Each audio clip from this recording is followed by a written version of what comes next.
ඔවුන් එදින දවසම ගත කළේ ඉතාමත් සතුටිනි. රියාන ඇඳුම් මිලදී ගන්නා අතරතුර දේවන්ත ඇයට ගැළපෙන දේ තෝරා දුන්නේය. ඇය ඔහුට බෑග් සියල්ල කාරයට දැමීමට අණකර ඔහුව පිටත් කර ඔහුට හොරෙන් ලස්සන අත්ඔරලෝසුවක් මිලදී ගත්තාය. සවස් කාලයේ මුහුදු වෙරළට ආසන්න පාරක රිය පදවන අතරතුර රියාන දේවන්තගේ අතින් අල්ලා ගත්තාය. දේවන්ත, මට වෙලාවකට බයයි. තාත්තා කවදා හරි මේක දැනගත්තොත් තාත්තා හිතන්නේ ඔයා සාමාන්‍ය කෙනෙක් කියලා. එයා ඔයාගේ ඇත්ත දැනගත්ත දවසට මොනවා හිතයිද? අපොයි තාත්තා සතුටු වෙයි රියානා. මොකද මම ඔයාගේ අහංකාරකම නැති කරලා ඔයාට ආදරය කරන්න ඉගෙනුවනේ. දේවන්ත ඉතා ආත්ම විශ්වාසයෙන් පැවසීය. අපි දෙන්න අතර තියෙන්නේ පන්ති ભેදකට වඩා වැඩි දෙයක්. ඒක තමයි අපේ ආදරේ. රියාන ජනේලයෙන් පිටත බලා සිටියේ තම අනාගතය පිළිබඳ සිහින දකිමිනි. අහංකාර මැඩම්ගේ සහ පණ්ඩිත රියදුරාගේ මේ අපූර්ව ප්‍රේම වෘතාන්තය තාමත් කාටත් රහසකි. එහෙත් ඒ රහස ඇතුලේ ලෝකයේ ලස්සනම ආදරය ලියවෙමින් තිබුණි. සන්ධ්‍යා කාලයේ එළඹෙත්ම වෙරළ තීරයේ රන්වන් පැහැයෙන් දිදුලන්නට විය. සෙමින් හමා ආලුණු මිශ්‍ර සිසිල් සුළඟ රියානගේ මුහුණේ දැවටුණත් ඇගේ සිතේ තිබුණේ දෙවෙන සුළු හැඟීමකි. හෝටල් පරිශ්‍රයේ පිහිනුම් තටාකයේ අසල වූ උත්සවය සූදානම් වෙමින් පැවතියේ ඉතාමත් අලංකාර ලෙසයි. දිය මත පාවෙන විදුලි බුබුලු සහ පසුබිමෙන් ඇසෙන මෘදු සංගීතය පරිසරයට ආදරණීය බවක් එක් කරන්නට විය. දේවන්ත සුදු පැහැති කමිසයකින් සැරසී සුපුරුදු ආත්ම විශ්වාසයෙන් යුතුව එතැනට පැමිණියේය. ඔහුගේ ඒ කඩවසම් පෙනුම සහ පෞරුෂය අවට සිටි කාන්තාවන්ගේ නෙත් ඔහු වෙත ඇද බැඳ තබා ගන්නට සමත් විය. දේවන්ත සහ රියාන කතා කරමින් සිටියදී එකවරම එතැනට පැමිණියේ තරුණියකි. ඇය ශෙරීනාය. ඇගේ පෙනුම දිගු රැලි සහිත හිසකෙස් සහ තද පැහැති ඇඳුම ඇගේ නවීන පෙනුම කැපී පෙනෙන ලෙස මතු කළාය.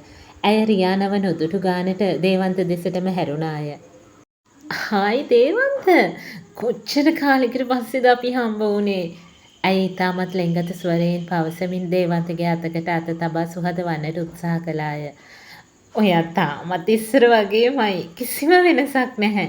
ශෙරීන කීවේ සිනහමුසු මුවින්මය. රියානට දැනුනේ මුළු ලෝකයම මොහොතකට නතර වූවාක් මෙනි. ශෙරීන දේවන්තට දක්වන ඒ සමීපකම රියානගේ සිතට තියුණු කටුවක් මෙන් නැනුනි. ඇය අතේ තිබූ වීදුරුව තදින් ග්‍රහණය කරගත්තාය. කවුද දේවන්ත මේ? රියාන ඔහුගේ සවනට ලන් වී ඇසුවේ සංසුන් වීමට උත්සාහ කරමින් වුවත් ඇගේ කටහඬේ වෙවුලුමක් සහ නොරිස්සුම් බවක් ගැබ්ව තිබුණි. දේවන්ත රියාන දෙස බැලුවේ මද සිනහවක්ද සමගිනි. ඔහුට රියානගේ සිතේ ඇතිවන අරගලය තේරුම් ගියත් ශෙරීනගේ අතින් මිදීමට ඔහුට වහාම අවස්ථාවක් ලැබුණේ නැත. ශෙරීන තව තවත් දේවන්තට ලන් වෙමින් රියාන දෙස අවඥා සහගත බැල්මක් හෙළුවේ තමා දේවන්තට වඩාත් සමීප බව අඟවමිනි. ශෙරීනගේ අනවශ්‍ය සමීපකම සහ ඇය දේවන්තගේ බාහුව මත තබා සිටි අත දෙස රියාන බැලුවේ දැවෙන දෙනෙතින්. ඇගේ සිතේ හටගත් ඊර්ෂ්‍යාව දරාගත නොහැකි වූ තැන ඇය තවදුරටත් එහි රැඳීමට අකමැති විය. මං අර පැත්තට යනවා. මට මීට වඩා හොඳ තැනක් තියෙනවා ඉන්න. රියාන ඉතාමත් කෙටි සීතල ස්වරයකින් පැවසුවාය. ඇය දේවන්තට තවත් වචනයක්වත් පැවසීමට ඉඩ නොතබාම තමා අත තිබූ වීදුරුව අසල වූ මේසය මත වේගයෙන් තබා එතනින් නික්ම ගියාය. ඇගේ වේගවත් පියවරත් වේවුලන දෑතත් කියාපෑවේ ඇය කෙතරම් කේන්තියෙන් සහ වේදනාවෙන් සිටිනවාද යන්නයි. ඇය වේගයෙන් ඇවිද ගියේ වෙරළේ අඳුරු දෙසටයි. ශෙරීනගේ සිනහව මැදින් දේවන්ත වහාම ඇගේ අත ඉවත් කළේය. ශෙරීන සොරි, මට දැන් යන්න වෙනවා. යයි පවසමින් ඔහු රියාන පසුපස දිව ගියේය. රියානා, පොඩ්ඩක් ඉන්න. මං කියන දේ අහන්න. දේවන්ත ඇය අසලට ගොස් ඇගේ අතින් අල්ලා ඇයව නතර කළේය.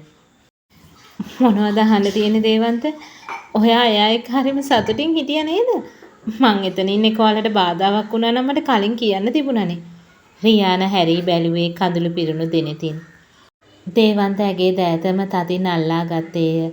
ඔහුගේ දෙනෙතේ තිබුණේ අවංක බවකි. පිස්සු කෙල්ලේ, ඔහොම මොකද්ද මේ හිතාගෙන ඉන්නේ?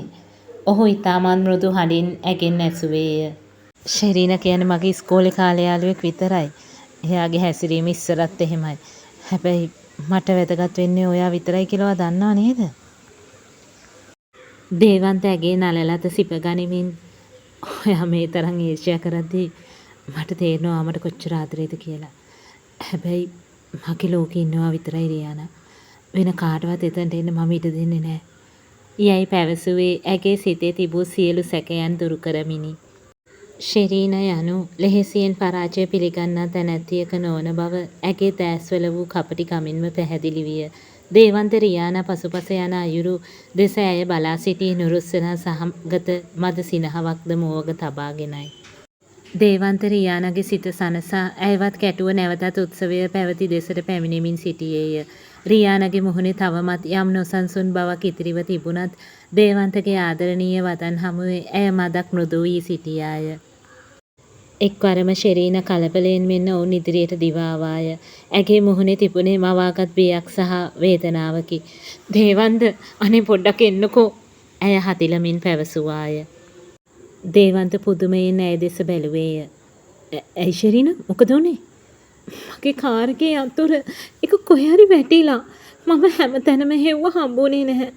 මගේ ෆෝන් එකේ බැටරිත් ඉවර වෙන්න ළඟයි. මේ මම කොහොමද තනියම ගෙදර යන්නේ දේවන්ත?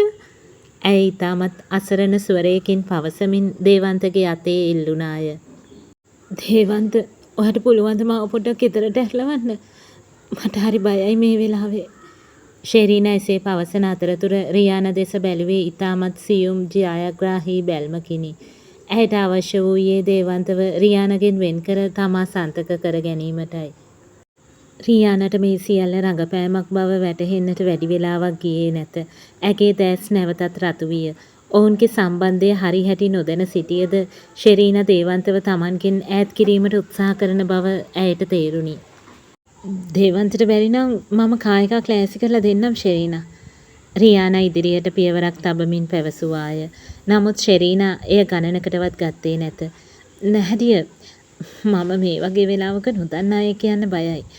දේවන්තව මම අවුරුදු ගානකින් දැන් දන්නවනේ. දේවන්ත දැන් පත්ව ඇත්තේ විශාල අමාරුවකටය. ඔහු දැන් ගිරේට අහුණු පුවක් ගෙඩියක් මෙන් දෙදෙනා අතරට මැදිව සිටියේය.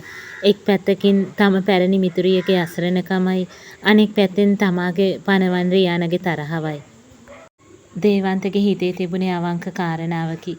ශෙරීන පවසන දේ බොරුවක් විය හැකි බවට රියානගේ දැස්වලින් ඉඟි පළවුවද ගැහැණු ළමයෙකු මේ රෑ මැදියමේ අසරණ වී සිටිනු දැක නොදැක්කාසේ සිටීමට ඔහුගේ පිරිමි හදවත ඉඩ දුන්නේ නැත.